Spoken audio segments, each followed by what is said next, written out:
second chance in the game.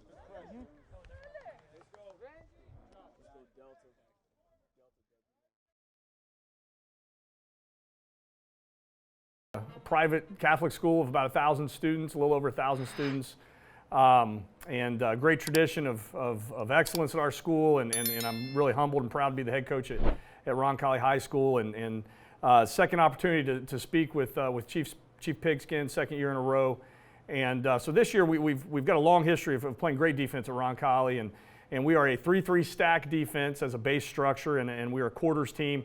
And I did a lot on that last year, and this year I want to go into some a little bit more specific aspects of some of what I think are some of the neater coverage concepts that we use. As I mentioned, we're a cover 4 base install team.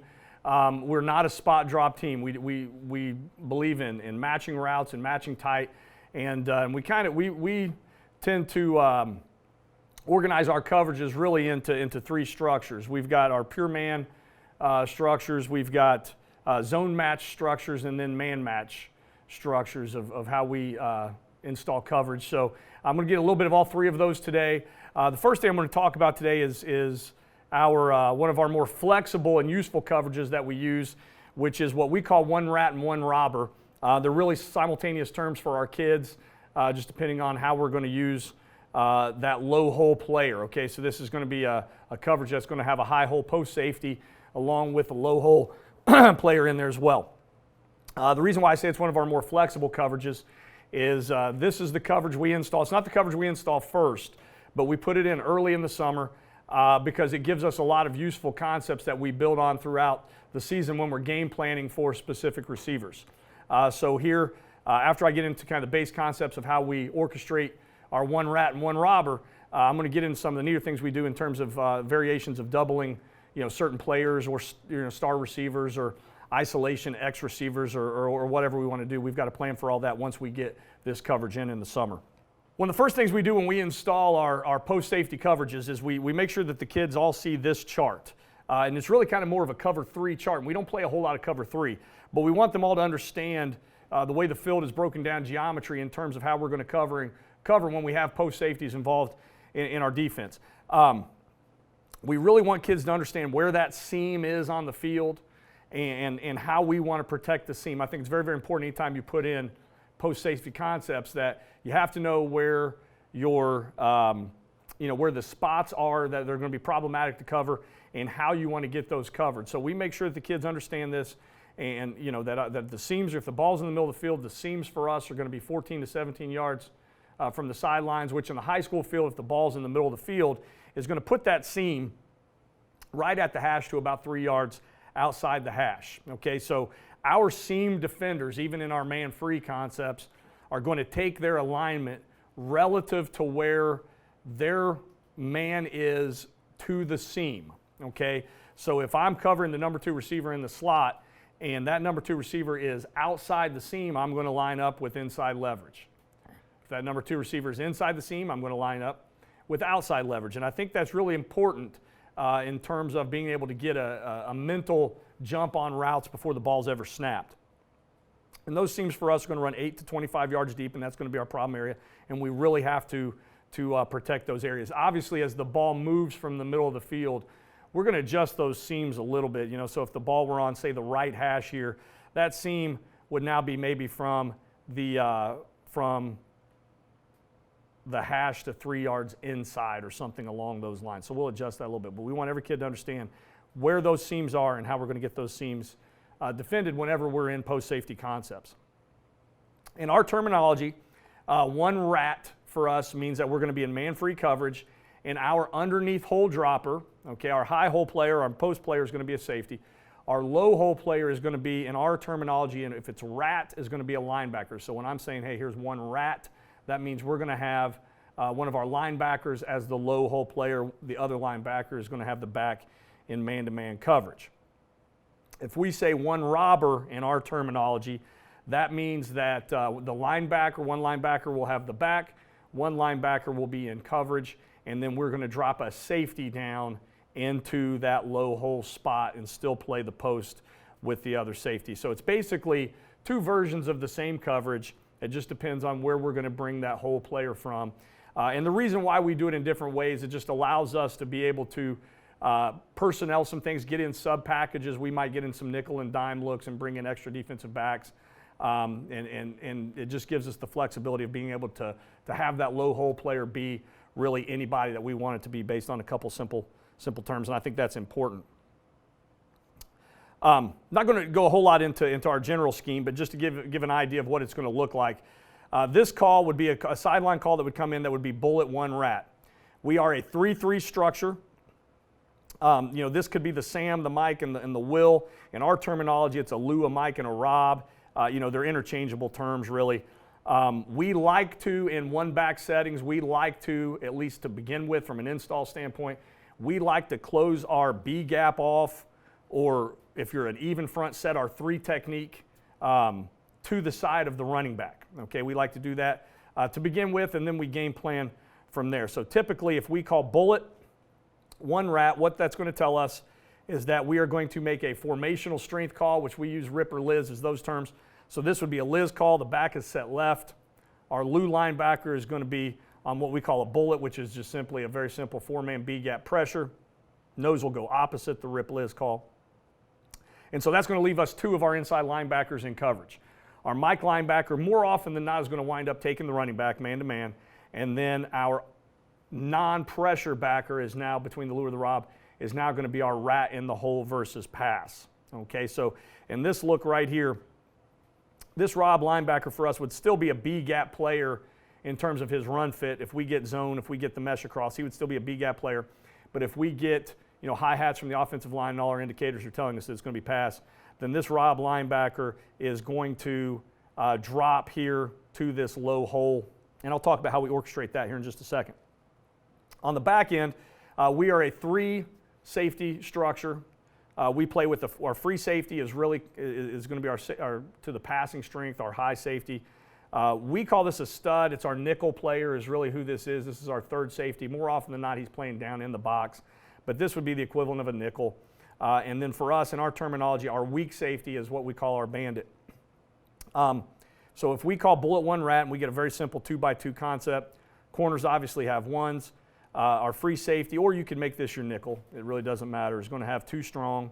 The other free safety, whether it be your nickel or your free safety, is going to be our post player. And then our bandit or our weak safety is now going to have number 2 weak. Okay, so that's kind of how we'll fit that up. And then, as I said, those alignments on those number 2s are going to be relative to where that number 2 aligns against the seam. Okay, so that leverage between the 2 players could be inside leverage, it could be outside leverage. It all depends on where that number 2 receiver is going to be relative to where the ball is spotted and where that seam is. We always want to defend the seam first anytime we're in a post safety structure defensively. If we get trips, if we get a 3x1, we simply spin those safeties. So now if we get, like, say, an 11 personnel trips or tray set, now our nickel player would have the tight end. He would almost undoubtedly be an outside leverage, and we would spin that backside safety to the middle. But everything about the structure and the interior in terms of run fits and how we're going to orchestrate the pressure, none of that changes. The rat player is still the same. The Mike linebacker would still have the running back. The only instance really in which we would maybe have either one of these have the running back would be a situation in which if we get, say, pistol and the quarterback would turn, the back would go one way or the other, and we would get turn of the quarterback. And in an instance like this, we might game plan that week to where if we get the turn weak, then now the Rob linebacker would pick up the back and the Mike would rat off in low hole. So that's something that's an adjustment that we would make if that were the case, and the ball and the running back were in a pistol formation. Okay, the rules for our 2 or 3 underneath man coverage, and really even for our corners, it doesn't happen a whole lot for a corner, but you can get a shallow cross from a number 1 receiver as well. If any of our underneath man players get a shallow cross, which we define as 5 yards or less from the line of scrimmage in that typical zone no cover area, if you get a shallow cross, you are going to make a rat call. So the rat call is going to come from the player defending the shallow cross. And he's got to scream it out. It's got to be loud. Rat, rat, rat, rat, rat. Once that man, that offensive player, that receiver makes an underneath cross and he makes the rat call, now the rat player, the hole player, which could be a safety as well, is now going to find the cross. He is going to absorb that, okay? We want him to collision that as best as he can. If he can, we want him to collision that. And the way that we tell him to collision that is we want him to work from low to high on that. Okay, we want him to work from low to high on that. So if the crosser is coming and I get a rat call and I'm the rat player, as the crosser comes, I want to collision the crosser, but I want to force that crosser to go above and around me, okay? And then that's going to be my man. I'm now going to match that and I'm going to carry that, all right? But we want that collision to be low to high on him. So if we're high to low, sometimes if we get a little bit too much depth, that guy gets across your face and now you're chasing. So we always want to make that route, take the long path around us and work from low to high. And now the person who was originally defending the crosser, who made the rat call, he will now become, so in this instance right here, he will now become the new rat player in the hole. All right, so if we get a look similar to this route concept here, which would be more of a shallow or an NCAA concept here, all right, our nickel player, our stud, would have 2 in man coverage. He gets a shallow cross from the 2. He is now going to make a rat call to the rat linebacker, which would be right here. Okay, the rat linebacker is now going to match that. And now the original 2 player is going to rat, we call it rat off. You're going to rat off and you're going to find the new crosser. Okay, and we're going to use basic passing concepts there. If there's somebody in front of you, there's typically going to be somebody behind you, and all those types of teaching things that we've been teaching these kids since they were freshmen. In making the rat call, we try to use basketball terminology when a lot of these kids have played basketball before, and it is Indiana, so we try to use basketball terminology with these kids, and we tell, if I'm defending the slot and the slot runs a shallow cross, it's just like if we're defending a pick or a screen in basketball. The person defending the screen is the one that's going to make the switch call in basketball, and that's the same concept we use with our kids. If you are defending the receiver, you're going to make the rat call. Don't expect the rat in the hole to just automatically pick that up, okay? You're going to make the rat call, which is essentially making a switch call in basketball, and now you're going to drop off and find the new hole route wherever that is. Okay, so that's kind of how we teach that and how we try to get to sink in and just try to find different ways to get them to understand that. But it does take a significant amount of communication there as well. Okay, so this is an instance here in which we're in one robber for us, which is going to be, again, it's going to be a safety spin down. So we're going to bring our weak safety here, our bandit, and he is going to spin down and he's going to become the rat. Our free safety here to the field is going to become our post safety. All right, our corner will have 1 man-to-man. Our nickel player or our stud will have 2 man-to-man. In this case, our Sam linebacker is going to have this number 3 in man-to-man. And obviously we'll be locked up back here to the ISO side. Okay, the pressure is going to come here from this linebacker. All right, so here's our Mike. Our Mike will have the back in man-to-man coverage. Okay. Now what's going to happen here on the snap is we're going to get boot, and they're going to bring the H across, which can be a difficult concept sometimes in man coverage. That's why I really like playing this form of man, and not just being able to communicate these things. Is that now, once we get this H across, again, he was the original defender on the number 3 receiver right there. He was the original defender. And this H goes across. This would be, to us, this is the same thing as if he were running a shallow cross. He's just running from behind the line of scrimmage. Doesn't change anything at all. He is going to make a rat call, and now the rat player is going to pick up that flat route out the back door by the H.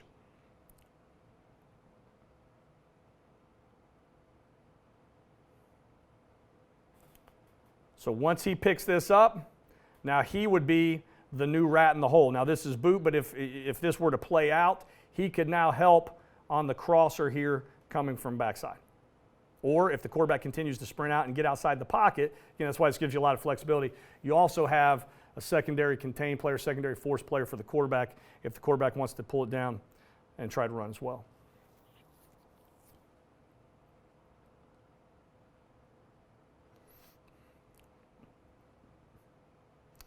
Okay, here we get a 3-by-1. The back is set to the right, so we would make a rip call. We're going to get the pressure here from, this would be our Rob or our Sam linebacker. It's a 3-by-1, so in this instance, our nickel player is going to play 2. We're going to spin the safeties now down to the 3-by. So our free safety is going to take our number 3 here, and our bandit or our weak safety is going to become our post safety here.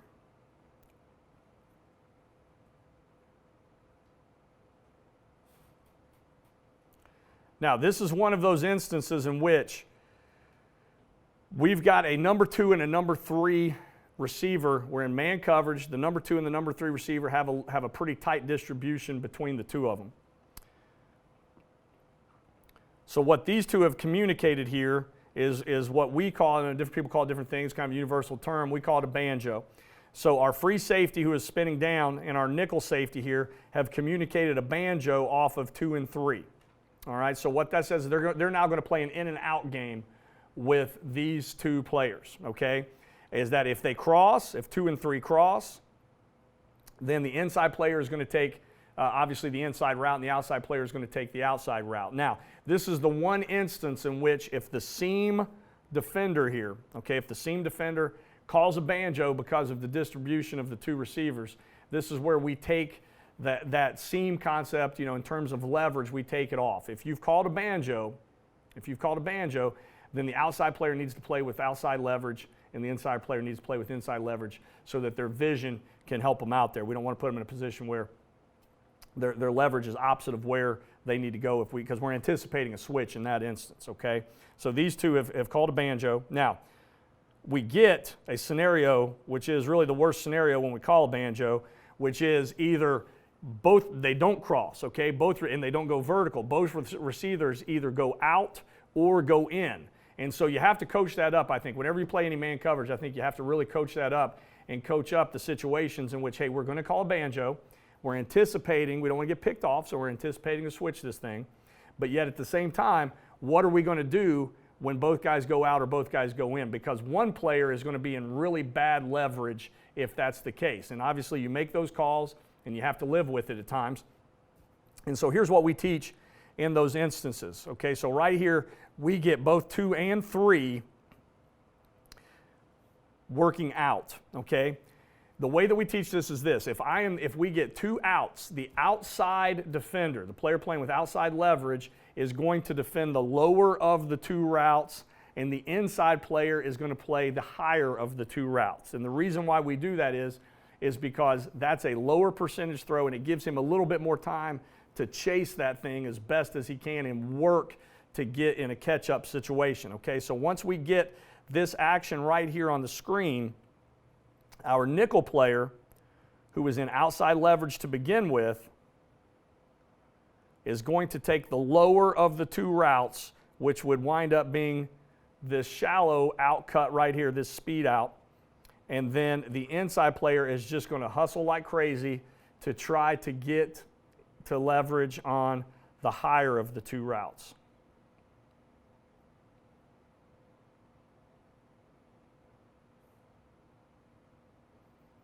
Now, the inverse would be true if we got 2 in-breaking routes. So if we got a route that looked something like this, now the inside leverage player would take the lower of the 2 routes if they both go in, which would match that, and the outside leverage player would hustle like crazy to match the higher of the 2 routes. So whichever way it goes, and I think that's something that's important. I think the banjo concepts are really important. It's something we believe in, and getting our kids to communicate that, and it gets them thinking about distributions and splits of receivers, and a lot of it's done by game plan. But I think it's also important that you have to drill Okay, what happens if? Okay, what happens when? We're anticipating the switch, but what happens if we don't get the switch? Okay, we get two verticals, or we get two outbreaking or two in-breaking routes. And so that's something that we try to drill with our kids. We drill it early, we drill it in the summertime, and so hopefully we get to where they're communicating well, and that stuff becomes second nature when it happens during the season. Okay, so here's our one rat concept again.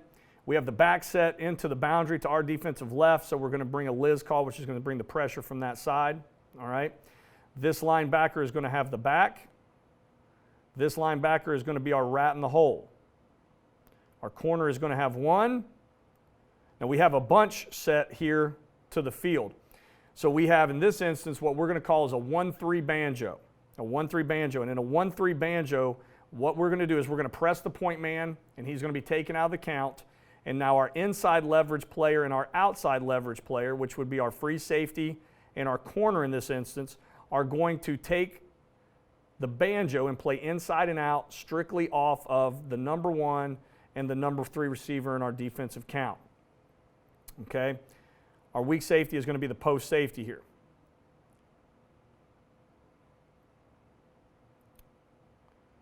So in this instance, we are in a,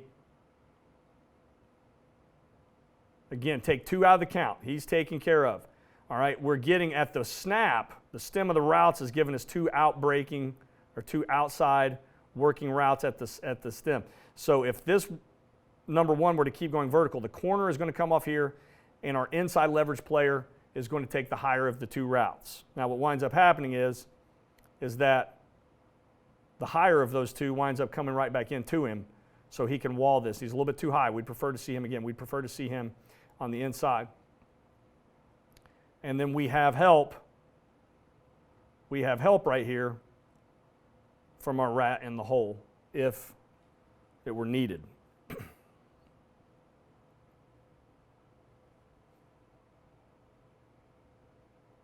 Now again, one of the real advantages of this coverage is the flexibility of it. So let's say we get a quarterback that's really problematic. We get a quarterback that can really run, and that's one of the things that going into this game plan that's really got us nervous is that this quarterback, it's him pulling it down and running in those instances. So all we simply do that week is we can very simply call this exact same coverage in, and rather than call it in as one rat or one robber, we'll call it in as one spy. Now, what one spy gives us the opportunity to do is take that low hole player and simply use him as a quarterback spy. Now, in this instance, if we call one spy, and we all the kids know this, if we call one spy, spy's not rat and spy's not robber. If we call one spy, we're all going to play, this is a true man-free, almost like we would play it if we were sending a 5-man pressure behind it with no hole. Okay, so the kids in coverage are going to assume that there is no hole help. If we get a shallow cross, you've got 100% of that shallow cross if you're in underneath coverage. The spy is not going to give you help because the spy is going to be playing over the quarterback. And so it's almost like an option concept even in the passing game where you're assigning players in coverage, but you're also assigning somebody responsible for the quarterback in the run game. So in an instance like this, we're kind of in the high red zone here, but here would be our match on the back. Our Mike linebacker would have the back. And this linebacker here, who would typically be our rat, is now going to be just a spy on the quarterback. So you can kind of sit him in and let him play that. Here's another instance of a spy concept where we've gone into, and again, the flexibility here is really off the charts. Rather than being in a man-free concept, we're doing the same thing, but now it's a really long down and distance. We're in a 3-man pressure, and we're going man under 2 deep instead of man under post safety. But we still have the spy concept. We keep everything the same. The Mike linebacker is going to have the back, and we're going to have the spy right here that's going to play basically just as a quarterback player would in the option versus the quarterback in the passing game. And so he's going to spy him. We get the flush out of the pocket, and we come across with the sack off of a spy who really was not even, he wasn't a pressure player. We're just playing him to mirror the quarterback right there. So again, just by teaching that rat concept early in the summertime, we now, as we get into game plan specific concepts, we can start taking that rat and manipulating it however we want to, which we think gives us a tremendous amount of flexibility to do whatever we want in game plan with him throughout the course of the season. keeping in that vein, our next progression off of our one rat, one robber concept is to take away the other team's best player or best receiver in the passing game. And we've got two ways that we do this, but again, they're both built off of this same base concept. We use a coverage that's very simple that we just call it double. And if your best receiver is number one, we'll send it in as double one. And so on and so forth. So it's double and then followed by a jersey number. Now, when we do this, we have to start getting into teaching our double concepts. Okay, so what happens if that player that we're tagging as the star receiver for the other team, what happens if he's in the number 2 receiver in the slot? What happens if he's in the number 1 receiver with a tight distribution by a number 2? What happens if he's the isolation receiver, away from a 3-by-1? Any of those potential scenarios that we might see during the course of a game in which you're going to put your best receiver, and we want to try to take that guy away. All right, we want to try to take that guy away and force the other team to go someplace else with the football other than that individual. Force somebody else to beat you. So our rules for our doubles, we're going to play, our linebackers are going to play normal one rat rules. Okay, so we still are going to have that low hole player. All right, we're still going to have that low hole player. Basically, here's what the difference boils down to. Our post safety is going to come out of the middle of the field, and now he is going to be the double team player with whoever was lined up versus the jersey number that we tagged. All right. Now, so if it was a 2-by-2 set, we would take that post safety, and let's say that the star receiver was a number 1 receiver. Then that post safety is going to go double with that corner who would have been covering him in a normal one rat concept, and that's really all we do with it. It makes it pretty simple. Obviously the gamble in that situation is that you're entirely voiding the middle of your field in that scenario. We don't do this a ton. We would do this in situations in which it's kind of a 50-50 run to pass ratio for the offense that we're playing. Because what it allows us to do is allows us to keep our run fit structure the same in the core and just take that post safety and move him out of the middle of the field, but you lose the middle of the field post safety. Our rules for double teaming, and this goes in any double teams that we set.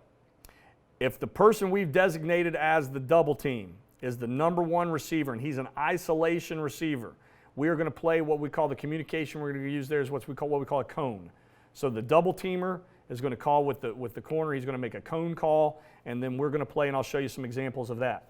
If the number 2 receiver is in the slot, we're going to make a deuce call in the slot. If the star is at the number 3 position in a trip set, that for us is a bracket. If it's a tight end, these aren't on here, but if it's a tight end and we're going to double with a safety and a linebacker, perhaps, we call that a vice. And then if we get any kind of motion from the player that we've designated, we're going to make what we call a rabbit call there and then spin that double team. So, we try to teach these throughout the course of the summer and put them in different situations where we're teaching all these and they have to communicate these. And then throughout the course of the season, teams try to take that star receiver and they want to move him around and they want to give you stacks and they want to give you bunches and they want to give you those things that are difficult to set your double teams to. So again, you have to have a plan for if you want to take away their best receiver, what are you going to do when they decide to move that guy around and make it difficult for you? How are you still going to communicate that double team? So we try to rep that as much as we can early on. So this would be an example here on the top. The top would be a cone where we're going to use a safety and a corner here. So these would be cones, and the slot would be a deuce. Motion, we're going to spin the double. Rather than just chase it, we're going to try to spin to it and catch it from outside in. And so that would be a rabbit. If we get a stack, we're still going to banjo that and set our double teamer right over top, and we call that a trio. And if we get a bunch, we're going to play that 1-3 banjo that we taught, and we're going to set our doubler over top of that, and we're going to call that a diamond. So it's going to be a diamond call for that, where we're still going to play the 1-3 banjo, and we're just going to let the doubler sit over top, let the route sort, let the distribution take place, and then you're going to be in leverage based on where that designated receiver is going to be. Okay, so here we have a deuce call.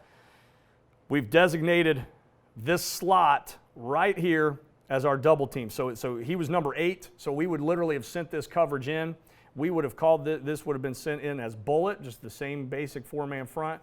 Bullet, double 8. That's exactly what we would call this. So we're going to double team number 8 no matter where he goes. So we'll have 1 in-man coverage. We'll have 3 in-man coverage, just like we were in our man-free concept. So we were in our 1 rat concept. All right, there's the player who would be lined up versus 2. So we're going to make a deuce call here between him and the safety. So they're going to match that release. Corner has 1. Mike linebacker has the back. And then our odd linebacker out who's not on the pressure is going to be a low hole to be able to help out here, okay? Now, what's important in this, and here's how we teach this, is that, and we get a little screen here. If you're on the double and the release of that player does not match your leverage, okay? So if we have a deuce right here in this instance, and we get inside release by the player that we're double teaming, then the inside leverage player is going to cut that off, and then the outside leverage player is going to zone off. All right, you're going to zone off. So you're not just going to stand there and do nothing. You're not going to chase him. There's no sense in having somebody chase him, from outside in. You're going to just simply zone off, all right, and look to help. So here we get a little bit of a screen. But again, we feel okay with this, where they're getting linemen out. But again, we really have a whole player. We've got a double teamer, and both of those guys really don't have much to do in this other than simply play football after the screen's thrown.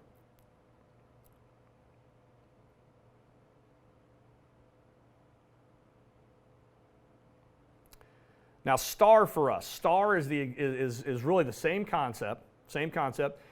What we're going to lose in star, we're going to keep the post safety. All right, so we're not taking the top off of the defense now, okay? In our star, it's going to be the opposite of our double, all right? In star, we're going to keep the post safety on the top of the defense, and we're going to lose our low hole player, all right? We're going to lose our low hole player. So we're going to take a safety. We're going to take one of the 2 safeties, spin him down still as the double, but the odd safety out is now going to play the post, all right? All the linebackers, 1 linebacker is going to be on the pressure, and then the other 2 linebackers are going to be in coverage, all right? So we haven't changed a tremendous amount of structure there, and we really haven't changed the integrity of our cover 1 concepts. We've just left the post safety in the middle of the field. Everything else stays the same though, all right? We're still communicating everything the same. If the number 1 is outside and he's isolated, we're going to play a cone. If he's in the slot, we're going to play a deuce. If he goes in motion, we're going to rabbit that and spin those people to take that motion.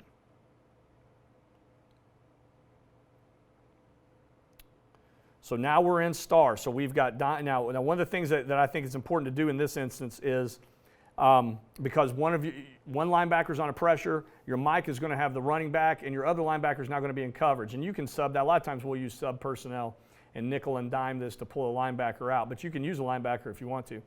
But I think one of the things that's important now is that you have to do some things. We usually will play some games up front here to try to alleviate some of the gap fit pressure because you're pulling the linebacker out of the box. So we'll try to cover 5 gaps with 4 players or 6 gaps with 5 players, things like that, by doing some different junk here in the middle to try to just to try to muck things up versus the run game if it's a situation where we think they might run it and we're trying to play star coverage behind it. So you'll see that here in this clip. All right, again, here is the star, okay, and it's just like double 8. It's the same thing, all right, except now we're going to double him, and we are going to, when we call star, we're going to roll the post safety back. All right, so it's a little bit, in the same vein, but a little bit different. Now in this case, our star player is going to go straight vertical down the field. So both of our deuce players are just going to maintain their leverage. They're just going to maintain their leverage, on him and wait for the star at some point to either break on the post or break on the corner, and we should have a player waiting in, no matter where he breaks, we should have a player waiting on that leverage there for him.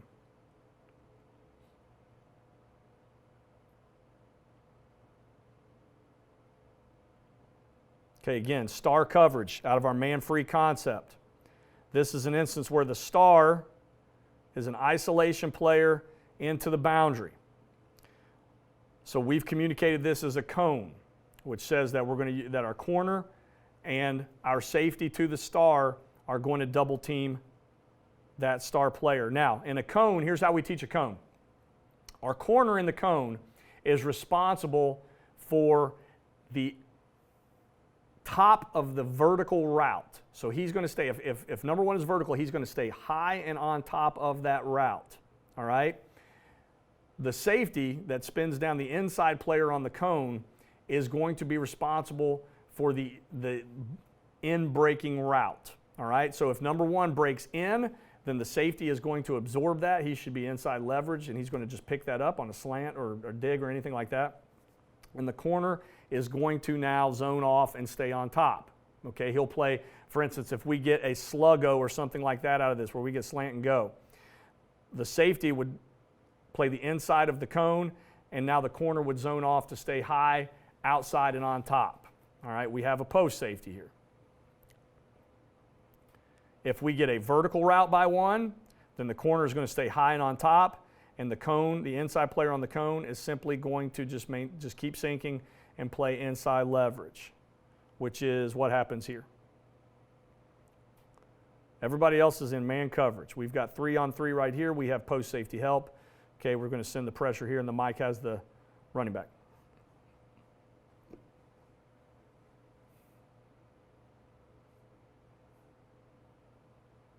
All right, we're in star coverage here.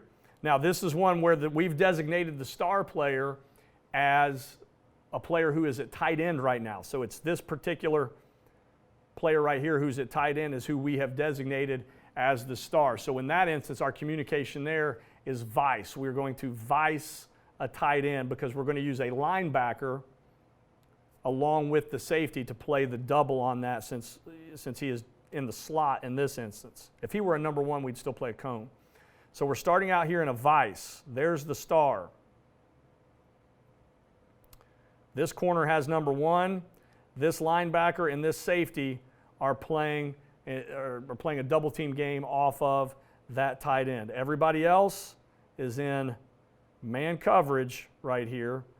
We're going to get safety help here. And this is an empty formation, so nobody's going to have the back. Okay, we get this motion here, and this was just a game plan specific instance here. When we get that motion, the linebacker was going to take that motion, and then we were simply going to bump the corner in, leave the safety on the inside of the double, and let the linebacker carry that motion, because it was more than likely going to be some sort of a comet screen or a flat route, something along those lines of what we get right there. Okay, so right here, the star player is going vertical. Both players are going to maintain their leverage, and we're just going to wait and be patient and allow him to make his break. If he keeps going vertical all the way down the field, they will stay with that exact same leverage inside and out and play the ball. As he goes inside here, now the safety is going to cut that route off, and the outside player in this cone here, who is the corner now, is simply going to zone off and look for help. He gets a route coming across the other way, and he winds up being basically a zone defender right there to be able to make a pretty big play.